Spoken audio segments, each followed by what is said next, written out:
Burnt Norton, Number 1 of 4 Quartets, by T.S. Eliot. Time present and time past are both perhaps present in time future, and time future contained in time past.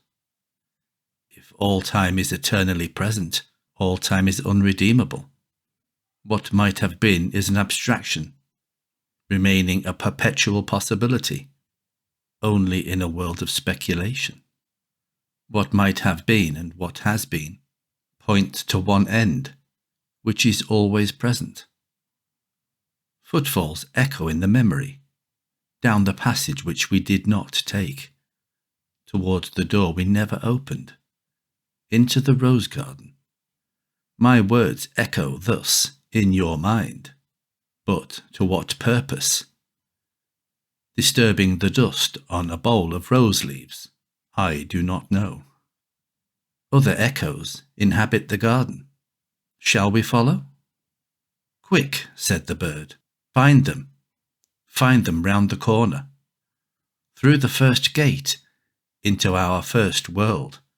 Shall we follow? The deception of the thrush, into our first world? There they were, dignified, invisible, moving without pressure over the dead leaves, into the autumn heat, through the vibrant air, and the bird called, in response to the unheard music, hidden in the shrubbery, and the unseen eye-beam crossed, for the roses had the look of flowers that are looked at. There they were as our guests, accepted and accepting.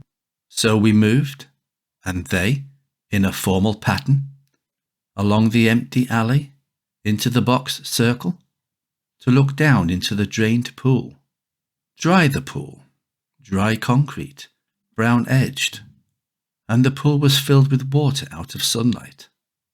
And the lotos rose, quietly, quietly.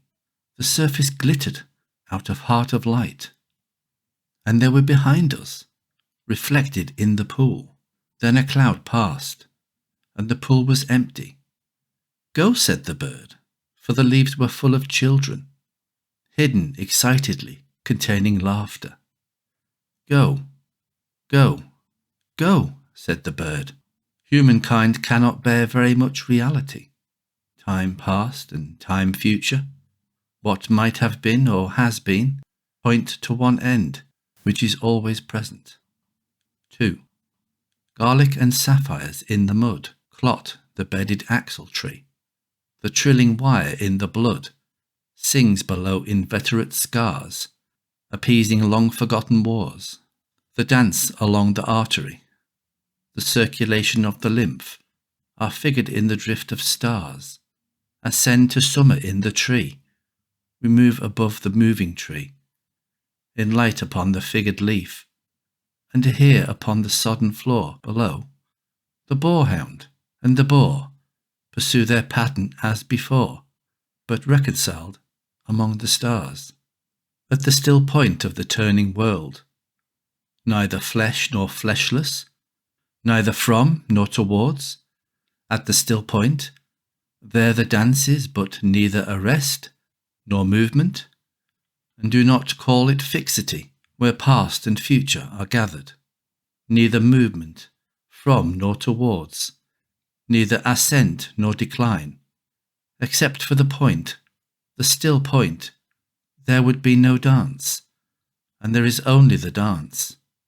I can only say, there we have been, but I cannot say where, and I cannot say how long, for that is to place it in time. The inner freedom from the practical desire, the release from action and suffering, release from the inner and the outer compulsion, yet surrounded by a grace of sense, a white light still and moving, eribum without motion, concentration without elimination, both a new world and the old made explicit, understood in the completion of its partial ecstasy, the resolution of its partial horror, yet the enchainment of past and future, woven in the weakness of the changing body, project mankind from heaven and damnation, which flesh cannot endure. Time past and time future allow but a little consciousness.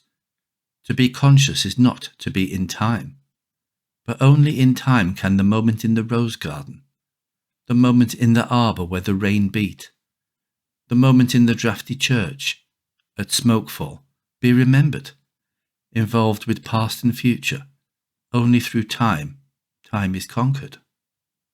3.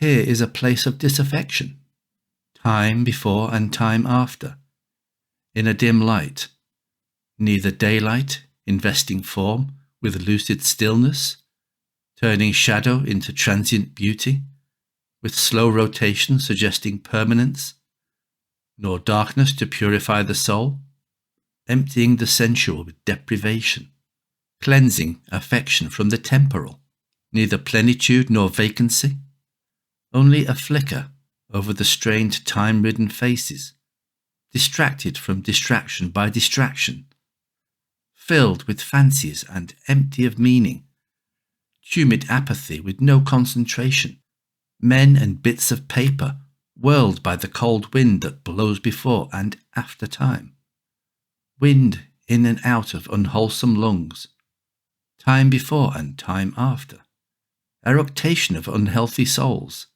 into the faded air, the torpid, driven on the wind that sweeps the gloomy hills of London, Hampstead and Clerkenwell, Camden and Putney, Highgate, Primrose and Ludgate. Not here in the darkness, in this twittering world. Descend lower, descend only into the world of perpetual solitude. World, not world, but that which is not world. Internal darkness, deprivation, and destitution of all property. Desiccation of the world of sense. Evacuation of the world of fancy.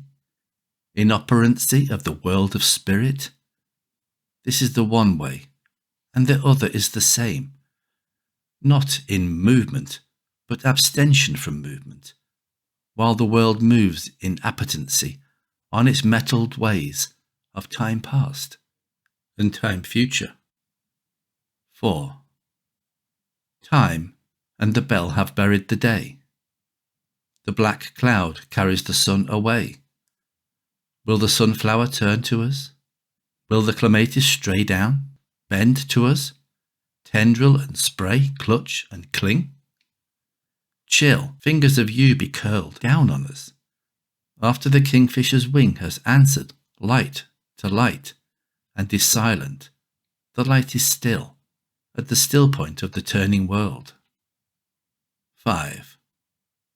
Words move, music moves, only in time, but that which is only living can only die. Words after speech reach into the silence. Only by the form, the pattern, can words or music reach the stillness, as a Chinese jar still moves perpetually in its stillness. Not the stillness of the violin, while the note lasts, not that only, but the coexistence, or say that the end precedes the beginning, and the end and the beginning were always there, before the beginning and after the end, and all is always now.